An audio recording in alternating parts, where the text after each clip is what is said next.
الله الذي خلق السماوات والأرض وما بينهما في 6 أيام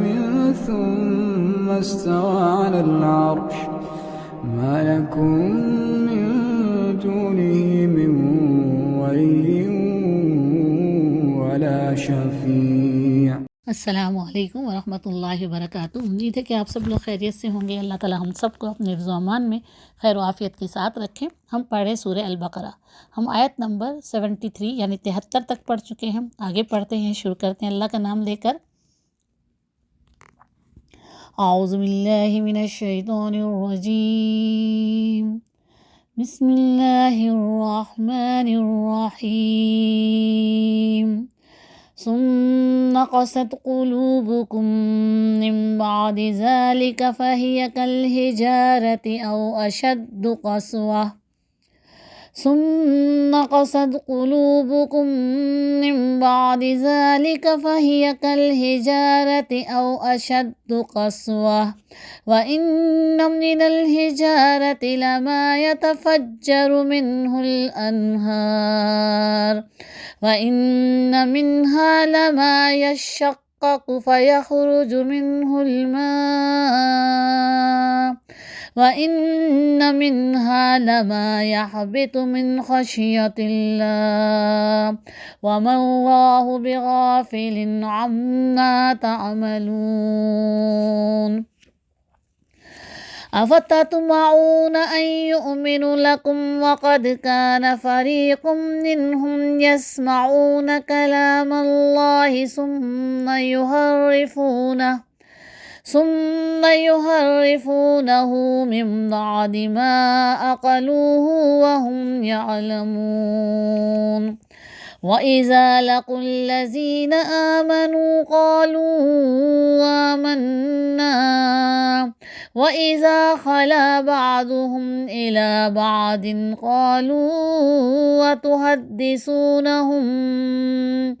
قالوا وتحدثونهم بما فتح الله عليكم ليحاجوكم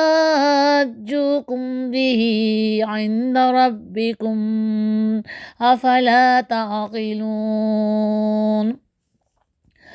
أولا يعلمون أن الله يعلم ما يسرون وما يعلنون ومنهم أميون لا يعلمون الكتاب إلا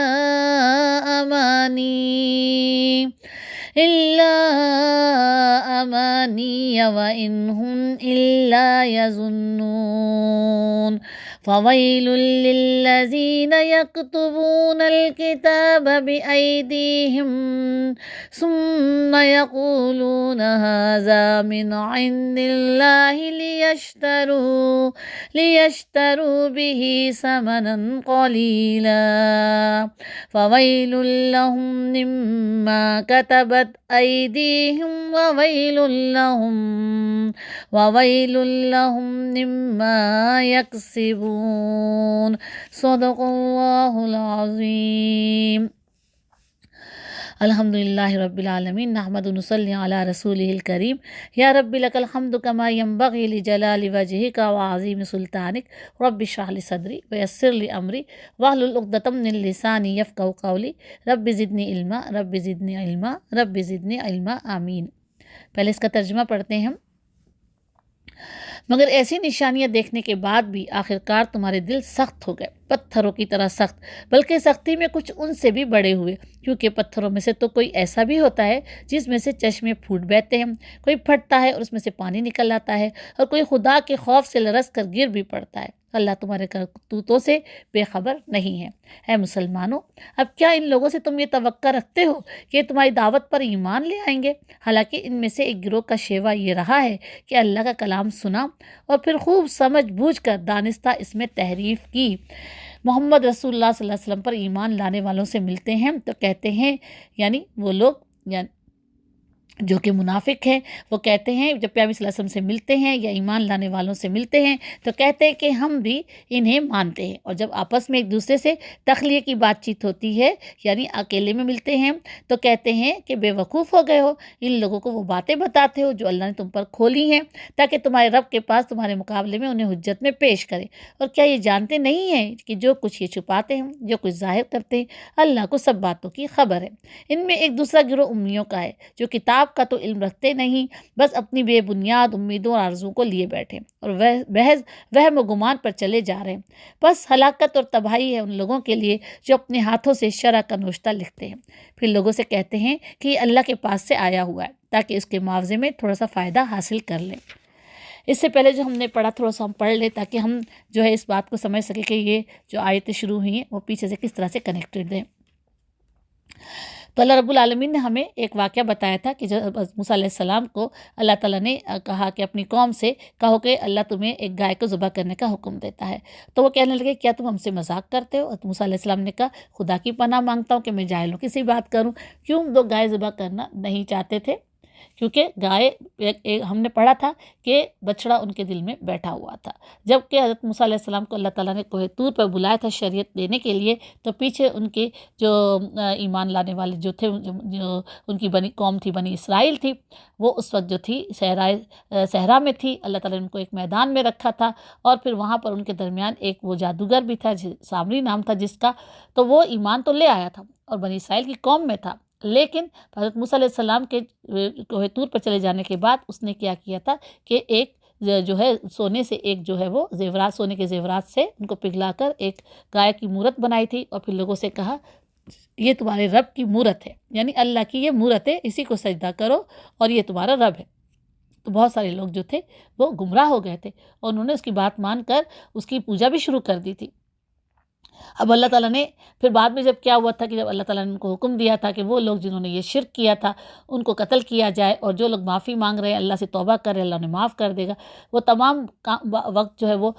ہوا اور وہ ساری کام ہو گئے۔ اس کے بعد اللہ رب العالمین نے ان کا امتحان لینا چاہا کہ کیا ابھی تک وہ اس گائے کی محبت میں مبتلا ہیں، یہ ابھی تک ان کے، کیونکہ اللہ کو تو پتہ ہے ہمارے دلوں کا حال، تو اللہ جانتے ہیں نا، ہماری نیتوں کا حال اللہ جانتے، اللہ کو بھی پتہ تھا کہ ان کے دلوں میں ابھی بھی خیانت موجود ہے، تو اللہ تعالیٰ نے ان کا کھلم کھلا امتحان لینا چاہا اور انہیں گائے ذبح کرنے کا حکم دیا، اور پھر وہ کرنے لگے اس میں حیل و حجت، کیسی گائے ہونی چاہیے، کیسا رنگ ہونا چاہیے، یہ ہونا چاہیے، اتنے سوالات کیے، اور پھر اس کے بعد آخر میں آ کر وہ جو ہے وہ اس بات پر رضامند ہوئے کہ وہ گائے کو ذبح کریں گے۔ اللہ تعالیٰ کہتے ہیں کہ ایسا معلوم ہوتا تھا کہ وہ گائے کو ذبح نہیں کرنا چاہتے،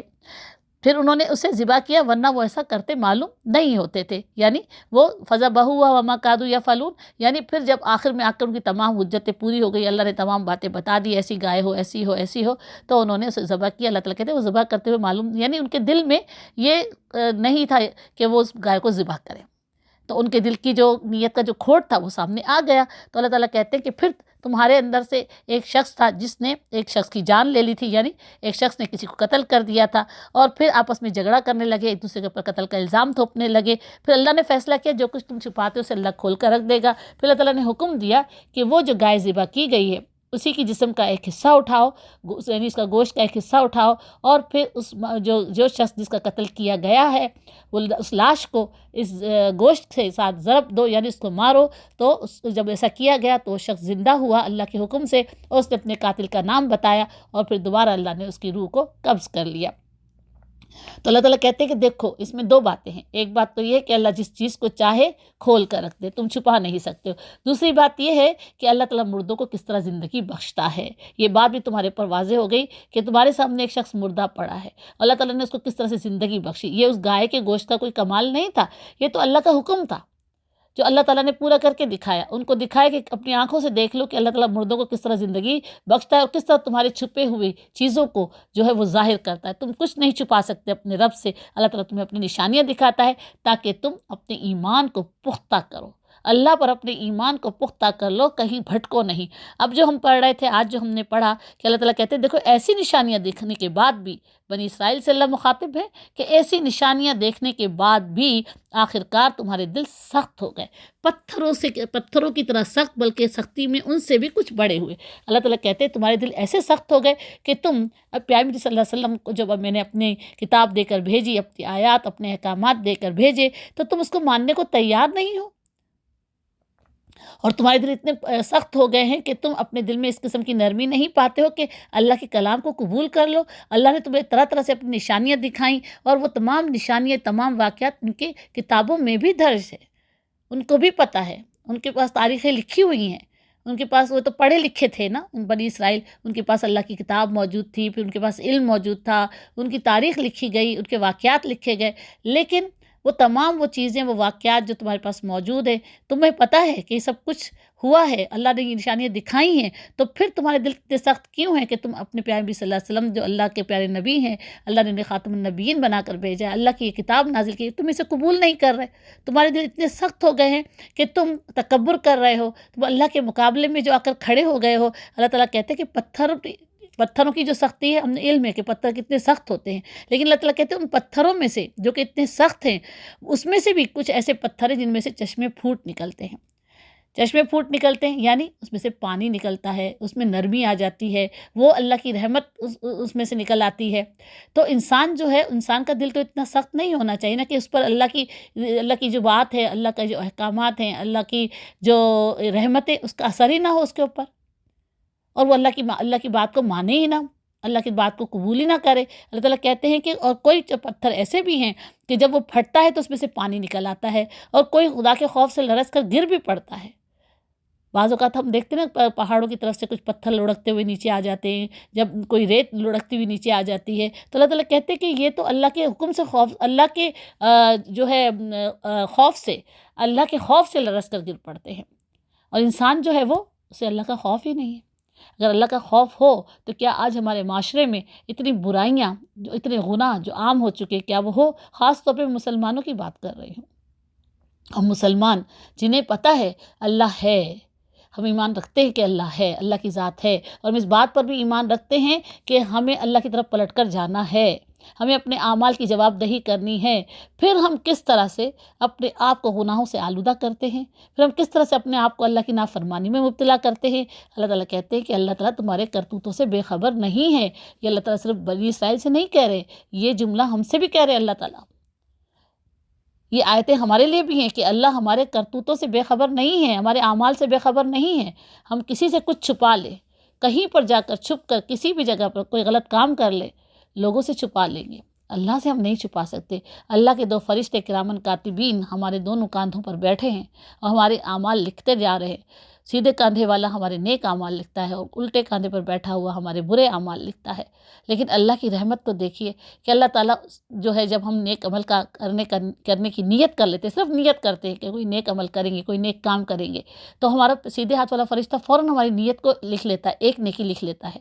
اور جب ہم کر گزرتے ہیں اس نیک عمل کو، تو اور بڑھا چڑھا کر نیکیاں اللہ کے حکم سے لکھتا ہے۔ اللہ تعالیٰ ایک نیکی کا عوض 700 گنا تک بھی بڑھا کر دے سکتے ہیں، یہ اللہ کے اختیار میں ہے۔ اور جو الٹے ہاتھ پہ بیٹھا ہے فرشتہ، جب ہم کسی برے کام کی نیت کرتے ہیں، وہ قلم اٹھاتا لکھنے کے لیے، تو سیدھے ہاتھ والا فرشتہ اسے روکتا ہے کہ نہیں، ابھی مت لکھو، ابھی اس نے نہیں کیا ہے۔ تو برا کام جب تک ہم کر نہ گزرے، جب تک کہ ہمارے الٹے کاندھے والا فرشتہ نہیں لکھتا ہے، جب ہم کر گزرتے ہیں تب وہ لکھتا ہے۔ اور پھر اس پر بھی اللہ کی رحمت دیکھیے، اللہ کی بخشش دیکھیے، اللہ کا فضل دیکھیے کہ جب ہم توبہ کرتے ہیں، اللہ سے معافی مانگتے ہیں، تو اللہ تعالیٰ اس گناہ کو ہمارے نامہ اعمال سے مٹا دیتے ہیں۔ کچھ ہمارے نیک اعمال کے سبب بھی ہمارے کچھ گناہ مٹا دیے جاتے ہیں، لیکن بڑے بڑے جو گناہ ہیں ان کے لیے ہمیں اللہ کے حضور توبہ کرنی ہوگی، جیسے شرک ہے، کفر کا رویہ ہے، بدعات ہے، گمراہی ہے، جیسے کہ ہم جو حرام چیزیں اگر ہم کو استعمال کر لیا وہ ہیں، بڑے بڑے گناہ جو ہیں ان کے لیے ہمیں اللہ کے حضور توبہ کرنی ہوگی، معافی مانگنی ہوگی۔ توبہ کیا ہوتی ہے؟ دوبارہ اس کام کو نہیں کرنا ہے۔ بدل اللہ تعالیٰ مسلمانوں سے مخاطب ہیں، اس وقت جو مسلمان تھے ان سے بھی ہم سے بھی، اے مسلمانوں اب کیا ان لوگوں سے تم یہ توقع رکھتے ہو کہ تمہاری دعوت پر ایمان لے آئیں گے؟ حالانکہ ان میں سے ایک گروہ کا شیوا یہ رہا ہے کہ اللہ کا کلام سنا اور پھر خوب سمجھ بوجھ کر دانستہ اس میں تحریف کی۔ اللہ تعالیٰ مسلمانوں سے کہہ رہے ہیں کہ اب تم کیا ان سے امید رکھتے ہو کہ تمہاری دعوت پر ایمان لے آئیں گے، اور تم ان کے سامنے دعوت پیش کرو گے کہ اپنے شرک کو چھوڑ دو، وہ شرک جو کہ وہ اس وقت جو بنی اسرائیل وہاں موجود تھے وہ کون تھے؟ وہ یہودی تھے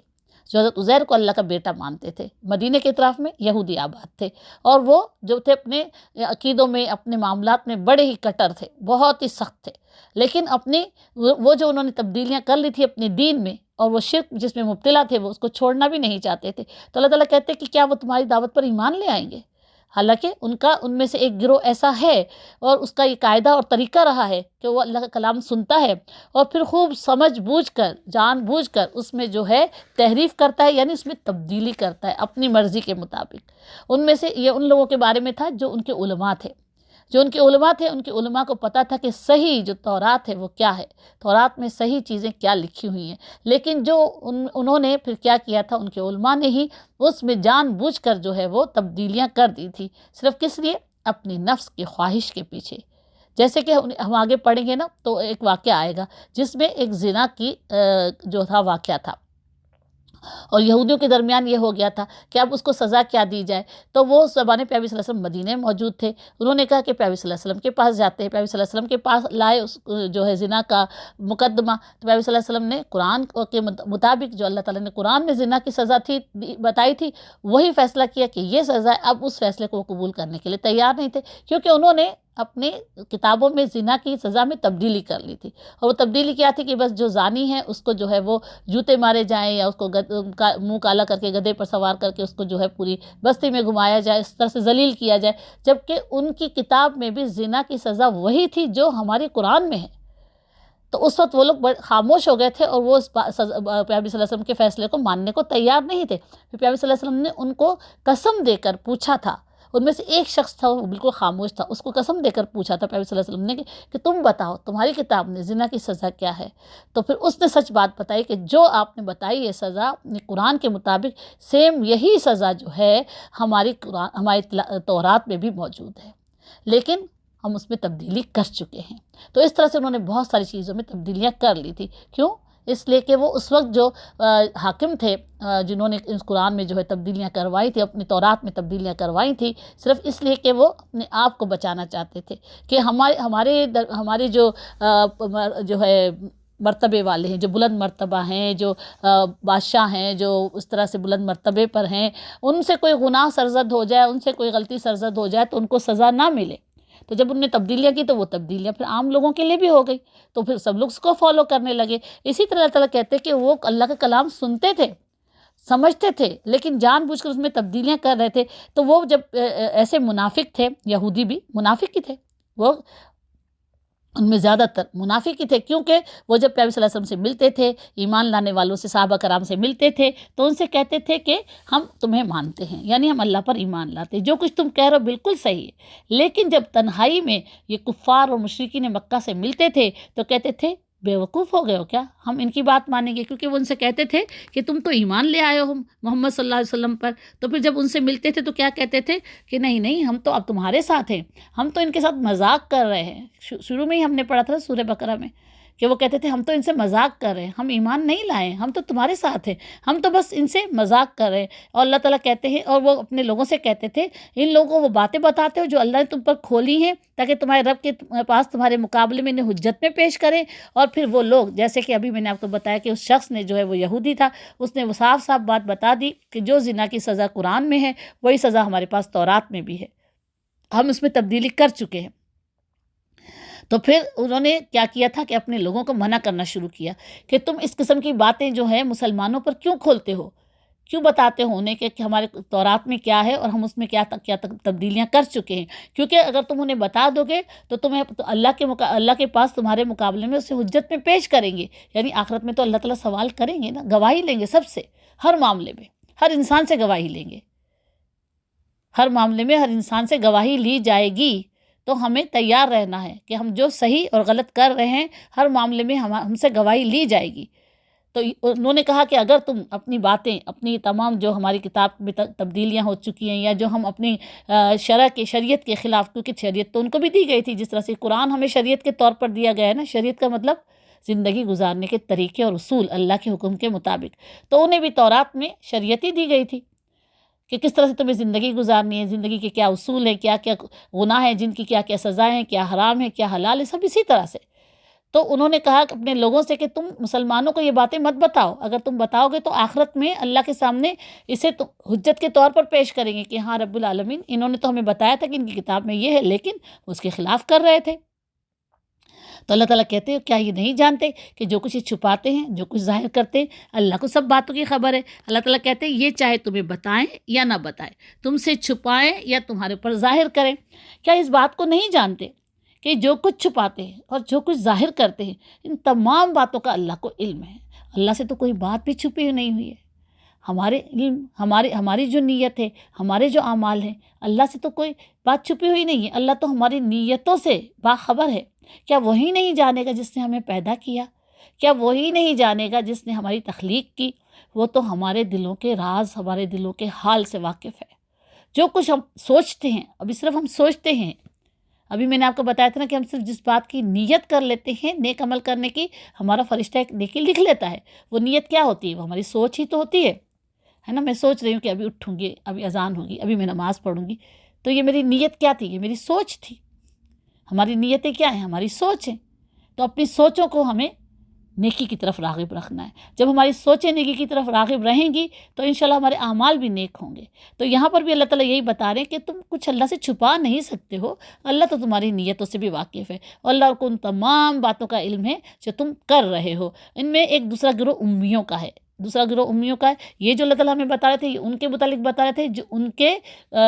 جو یہودیوں میں جو علماء تھے، جن کے پاس علم تھا، جن کے پاس دین کا علم تھا، کتابوں کا علم تھا، اور وہ کیا کرتے تھے؟ اس میں تبدیلیاں کر لیتے تھے، اپنی منمانی کرتے تھے۔ اب دوسرا گروہ جو ان میں تھا وہ تھا امیوں کا۔ امی یعنی وہ جو ان پڑھ تھے، وہ صرف ان کے علماء جو کچھ ان کو بتاتے تھے ان کے پیچھے چلتے تھے، وہ اپنی کوئی سمجھ، اپنی کوئی عقل استعمال نہیں کرتے تھے، اور نہ ہی وہ علم حاصل کرتے تھے۔ بالکل اسی طرح جس طرح آج ہم مسلمان ہیں، ہم خود عام مسلمان جو ہے وہ اس قرآن کا ترجمہ نہیں پڑھتا، اس کی تفسیر نہیں پڑھتا، عربی کا علم ہم حاصل نہیں کرتے، تو ہمیں پتہ نہیں ہے کہ قرآن میں ہے کیا۔ ہم صرف قرآن عربی میں پڑھ کر ہی سمجھتے ہم نے بہت ثواب کما لیا۔ ہمارے یہاں کوئی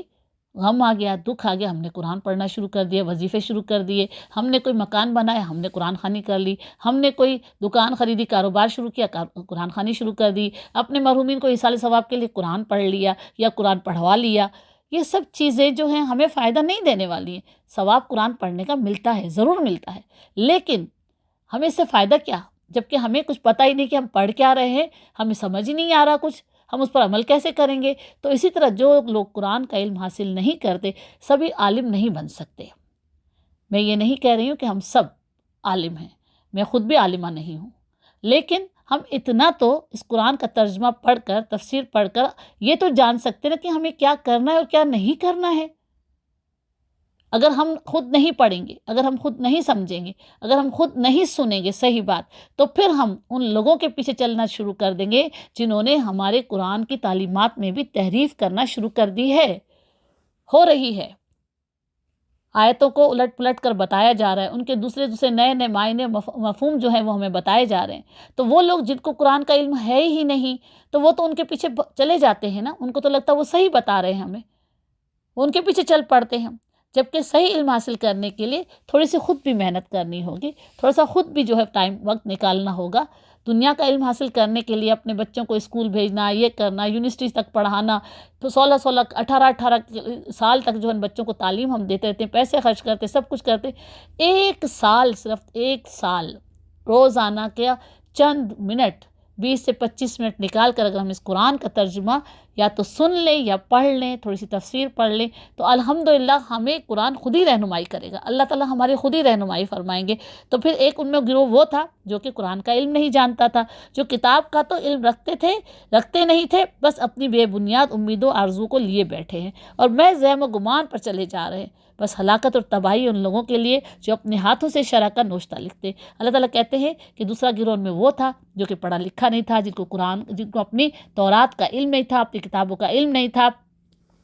بس وہ اپنی بے بنیاد امیدوں اور آرزوؤں کو لیے بیٹھے تھے۔ ان کی امیدیں اور آرزویں کیا تھی؟ ہاں، ہمارے پیغمبر تو ہماری شفاعت کر دیں گے، ہماری سفارش کریں گے، ہم تو سیدھے جنت میں چلے جائیں گے، اللہ تعالیٰ تو ہمارے گناہوں کو معاف ہی کر دے گا، کیونکہ ہم تو اللہ پر ایمان لانے والے ہیں، کیونکہ ہم تو ان کے نبی کے پیروکار ہیں، کیونکہ ہم تو یہ ہیں، کیونکہ ہم تو وہ ہیں۔ بالکل اسی طرح جس طرح آج ہم مسلمان سوچ رہے ہیں، ہم تو مسلمان ہیں نا، ہم تو اللہ کے نیک بندے ہیں، ہم تو پیغمبر صلی اللہ علیہ وسلم کی امتی ہیں، پیغمبر صلی اللہ علیہ وسلم کھڑے ہو جائیں گے اس دن، ہماری سفارش کریں گے، اللہ تعالیٰ ہمیں سیدھے سیدھے جنت میں بھیج دیں گے، نہ ہم سے کوئی حساب ہوگا، نہ کتاب ہوگا، نہ ہم سے کوئی پوچھ گچھ ہوگی، نہ ہم سے اللہ تعالیٰ ہمارے گناہوں کے بارے میں کچھ بحث پرس کریں گے، نہ ہی اللہ تعالیٰ ہماری طرف جو ہے وہ ہم سے نظریں پھیریں گے، نہ اللہ تعالیٰ ہم سے منہ موڑیں گے۔ یہ سب چیزیں ہم مسلمانوں کو تو جہنم کی آگ چھوئے گی نہیں، بالکل اسی طرح جس طرح بنی اسرائیل کہتے تھے ہمیں تو جہنم کی آگ چھوئے گی نہیں، سوائے اس کے کہ چند دن ہمیں کوئی سزا مل جائے تو مل جائے، ہمارے پیغمبر تو ہماری سفارش کریں گے، ابھی ہم آگے پڑھیں گے اس کو۔ لیکن ہم مسلمان بھی بالکل اسی طرح سے انہیں آرزو و امیدوں کو لیے بیٹھے کہ ہماری بھی سفارش ہو جائے گی، ہم جنت میں چلے جائیں گے۔ اللہ تعالیٰ کہتے ہیں کہ بس وہ اپنے وہم و گمان پر چلے جا رہے ہیں، یعنی وہ صرف توہمات کے پیچھے چلے جا رہے ہیں، وہ جو توہمات انہوں نے بنا رکھی ہیں اپنے کہ ایسا کیا تو ایسا ہو جائے گا، ایسا ہوا تو ایسا ہو جائے گا، نہیں ایسا کیا تو ایسا ہو جائے گا، انہوں نے صرف اپنے وہم اور گمان جو ہے وہ پیدا کر رکھے ہیں اپنے دین کے معاملات میں۔ دین کے معاملات میں کسی وہم پر، کسی گمان پر نہیں چلنا ہے، اپنی طرف سے کوئی بھی چیزیں جو ہے اخذ کر کے اپنی طرف سے دین بنا کر، اپنی طرف سے نیکی کے کام بنا کر نہیں اس پر چلنا ہے۔ ہمیں تو جو نیکی بھی کرنی ہے تو اللہ کے قرآن کے مطابق، پیغمبر صلی اللہ علیہ وسلم کی سنت کے مطابق کرنی ہے۔ ہمیں جن چیزوں سے بچنا ہے تو وہ بھی اللہ کے قرآن کے مطابق، پیغمبر صلی اللہ علیہ وسلم کی سنتوں کے مطابق اپنے آپ کو بچانا ہے۔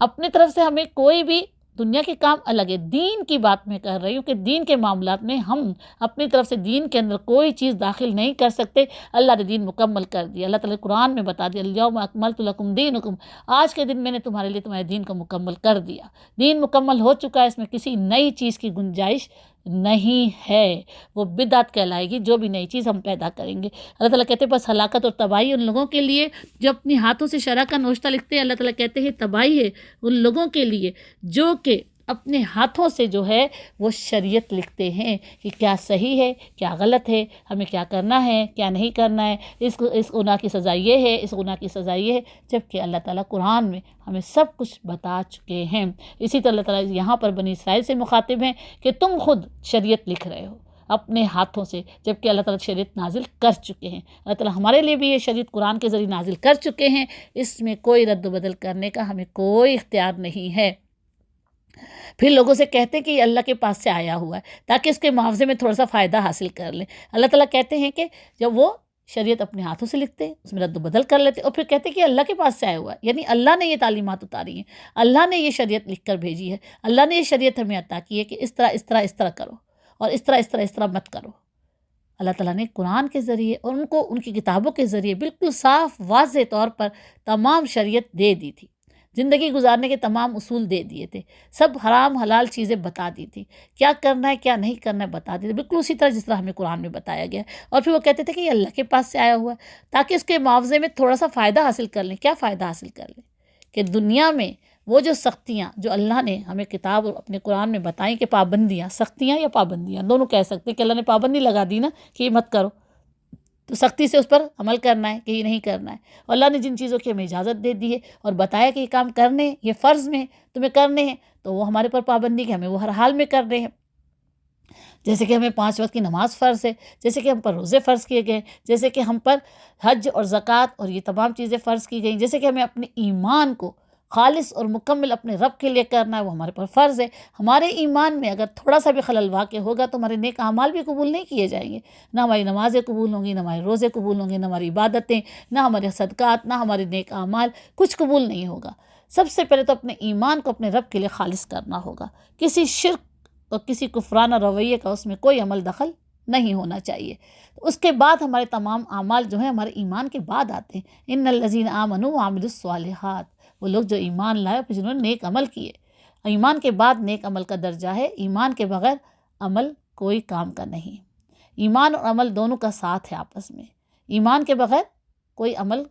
قابل قبول نہیں ہوگا، چاہے وہ کتنا ہی اچھا ہو، چاہے کتنا ہی بڑا ہو، کتنا ہی نیک ہی کیوں نہ ہو۔ تو اللہ تعالیٰ کہتے ہیں کہ تھوڑا سا فائدہ حاصل کرنا کیا ہے، یعنی دنیا کا تھوڑا سا فائدہ حاصل کرنا، دنیا میں تھوڑی سی چھوٹ مل جانا۔ اب اگر قرآن میں یا کسی انہوں نے اپنی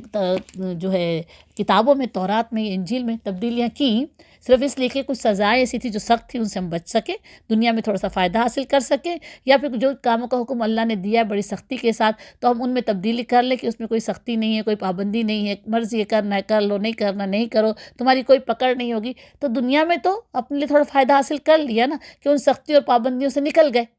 اپنے آپ کو بچا لے۔ لیکن آخرت میں کون بچائے گا؟ یہ تو دنیا کی چند روزہ زندگی کا فائدہ ہے، لیکن آخرت میں تو پوچھ گچھ ضرور ہوگی نا۔ آخرت میں تو ہم بچ نہیں پائیں گے، چاہے وہ بنی اسرائیل ہوں، چاہے ہم نہیں بچ پائیں گے اللہ کی پکڑ سے۔ تو اپنے ہاتھوں سے ہمیں کوئی شریعت نہیں لکھنی ہے، ہمیں خود اپنی شریعتیں نہیں بنانی ہیں، بلکہ شریعت وہی ہے جو اللہ رب العالمین نے ہمیں عطا کی ہے۔ زندگی گزارنے کے اصول، طریقے، آخرت جس کے اوپر ہماری آخرت کی بنیاد ہے۔ اس دنیا کی زندگی میں ہمارا ایمان، ہمارے نیک اعمال ہماری آخرت کی اچھے آخرت کی بنیاد ہے، ہماری جنت کی بنیاد اس دنیا میں کیے گئے عمل ہیں، ہماری آخرت کی بنیاد دنیا میں کیے گئے عمل ہیں، اسی کے اوپر ہماری آخرت کی عمارت کھڑی ہوگی۔ جو بنیاد ہم رکھیں گے نا ایمان اور نیک اعمال پر، اسی پر ہماری آخرت کی عمارت کھڑی ہوگی۔ ہمارا ایمان مکمل ہوگا، ہمارے اعمال صحیح ہوں گے، انشاءاللہ آخرت کی ہماری عمارت جو وہ جنت کی صورت میں ہمیں ملے گی۔ لیکن ہمارے ایمان میں خلل ہوا تو پھر نیک عمل بھی کسی کام کے نہیں ہے، اور ہماری آخرت کی عمارت بھی ہمارے لیے بیکار ہوگی، کچھ بھی نہیں ہوگا، کھنڈر ہوگا، کچھ نہیں ملے گا، خالی ہاتھ خالی دامن جائیں گے۔ نیک عمل لے جانے ہیں، لیکن اس سے پہلے ہمیں اپنے ایمانوں کی بھی جانچ پڑتال کرنی ہے، اپنے ایمان کو جو ہے خالص رکھنا ہے اپنے رب کے لیے۔ وآخر دعوانا الحمدللہ رب العالمین، سبحانک اللہم بحمدک، نشہد ان لا الہ الا انت، نستغفرک ونتوب الیک، سبحان اللہ بحمدہ، سبحان اللہ العظیم، سبحان اللہ بحمدہ، سبحان اللہ العظیم، سبحان اللہ بحمدہ، عدد خلقہ ورضا نفسہ وزنۃ عرشہ مداد کلماتہ، اللہ اکبر کبیرہ، والحمدللہ کثیرہ، وسبحان اللہ بکرۃ واسیلہ، وصلی اللہ علی سیدنا مولانا محمد وعلی آلہ وصحبہ بارک وسلم تسلیما کثیرا۔ رب اغفر وارحم وانت خیر الراحمین، رب ارحمہما کما ربیانی صغیرا، اللہم اغفر لی ولوالدی وذریتی وللمؤمنین والمؤمنات والمسلمین والمسلمات الاحیاء منہم والاموات، ربنا آتنا فی الدنیا حسنۃ وفی الآخرۃ حسنۃ وقنا عذاب النار، یا مقلب القلوب ثبت قلبی علی دینک، یا مقلب القلوب ثبت قلبی علی دینک، اللہم انی اسألک من فضلک العظیم، اللہم انی اسألک الجنۃ الفردوس ونعوذ بک من النار، یا رب العالمین۔ ربنا تقبل منا انک انت السمیع العلیم وتب علینا انک انت التواب الرحیم، سبحان ربک رب العزۃ عما یصفون وسلام علی المرسلین والحمد للہ رب العالمین۔ اللہم صلی علی محمد وعلی آلہ وصحبہ اجمعین برحمتک یا ارحم الراحمین۔ السلام علیکم ورحمۃ اللہ وبرکاتہ۔